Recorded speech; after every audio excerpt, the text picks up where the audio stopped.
Good day, everyone! Today, I'm going to discuss about argumentative situation. So I have here a picture of Mocha Oson with a so-called fake news. So can you tell me what would most likely to happen in court when she faces the politicians or the senators who are involved in this controversy?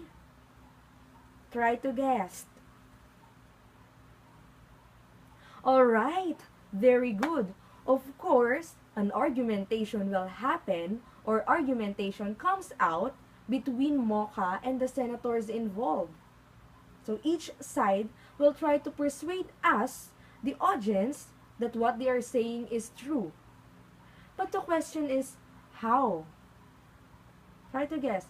How are they going to persuade us to believe in their sides? The answer is, of course, with the use of presenting valid claims and arguments. And that's when an argumentative situation occurs. So please try to look at this GIF. So in our everyday lives class, we continuously take side and form opinions on anything that involves us.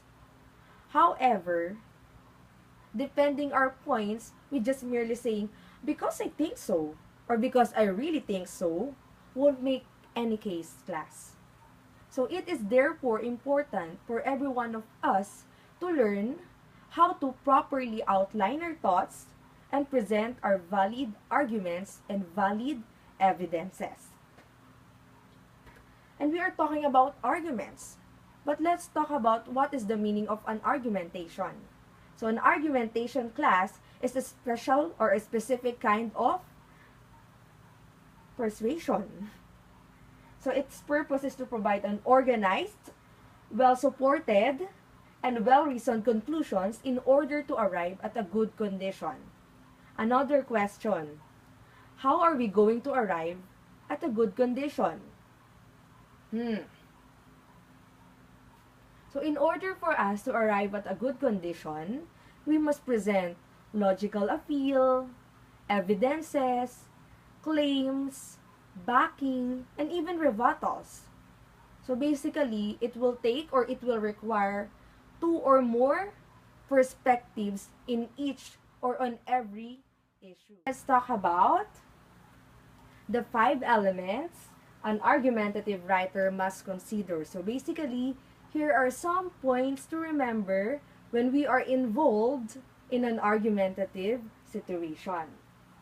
So basically, we have 5. So these 5 are the occasion, the genre or format, the audience, the purpose, and then the context. The first one is the occasion. So what is the occasion? The stimulus that causes you to write. So that's the occasion. So I have taken a picture of my students in Trece Martires City National High School. So you can imagine a scenario like this.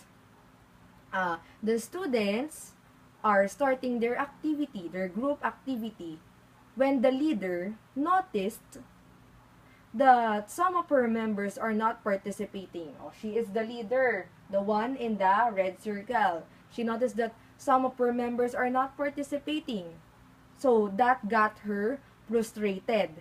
And that frustration is the stimulus that causes her to write. Oh, let's follow the story. The next one is the genre or the format. So the genre or the format is the type of writing. So basically, it can be an essay, a story, a poem, a memo, or anything, etc. So following the story or the argumentative situation, by the use of memo, she threatened her members that she will tell the teacher the names of the students of those who are not cooperating. So that's in the genre or the format.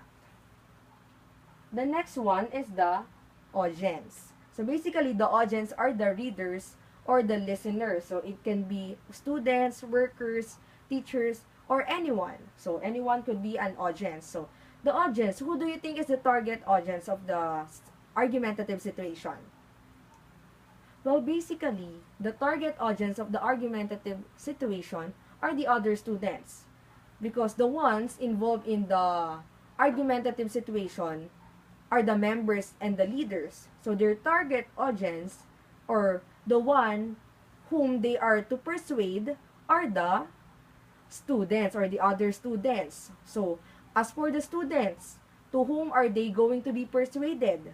To the leader or to the members to the members who are not participating? Oh, that's the question for the audience. Now let's talk about the purpose or the part 1 to consider if you want to be a better argumentative writer. So the purpose is the goal or the effect you want to have on your audience, be it that you want to persuade them, to inform them, or to even entertain them. But in my argumentative situation, their purpose, the member's purpose and the leader's purpose is to persuade the audience to believe what they are saying. The leader want to persuade the audience to let the students perform or participate in the lesson. Next one, the context. So the context is your personal belief or feeling towards or about the topic. So basically, you are the context, your feelings or thought about the topic. So if you want your students, if you want your members to participate to you, then you already have your context. About argumentative situation, I won't waste the opportunity to ask for your own personal viewpoint and stand in each issue. So I have prepared some debatable issues here. Of course, when we talk about debates, it means that we will have or we will be in an argumentative situation. So here are some example of an argumentative situation. Number 1, each student must pick only those discipline he is interested in. So do you agree or disagree in this issue? If you agree, how are you going to persuade us to believe in your side? Next one, that sentence should be activated in the Philippines. Are you in favor of this? So if you are in favor, how are you going to convince us? Or how are you going to let us be persuaded in your side? Third one, court proceedings should be documented for television. Do you agree or disagree? Are you in favor of this? How are you going to persuade us? Fourth one, government should forbid same-sex marriages. Okay, do you agree or disagree? As a writer or as a speaker, can you tell us your own viewpoint or stand in this issue? How are you going to persuade us in this? Next one, age should matter in every relationship. Do you agree or disagree? Give us your viewpoint for us to be persuaded. Last one, teachers must be fashionable. Do you agree or disagree? Are you in favor of this? Or if it seems that the majority's claim is that they are in favor of this situation, that teachers must be fashionable, and you disagree with them, how are you going to convince them? Or aren't you convinced that the majority's claim is valid? Then try to persuade us. Or try to prove your point. Okay? Alright? So that ends my discussion. Thanks for listening. If you have any question, just comment down below. So again, this is Maria Victoria Marquez reporting about argumentative situation. Thank you.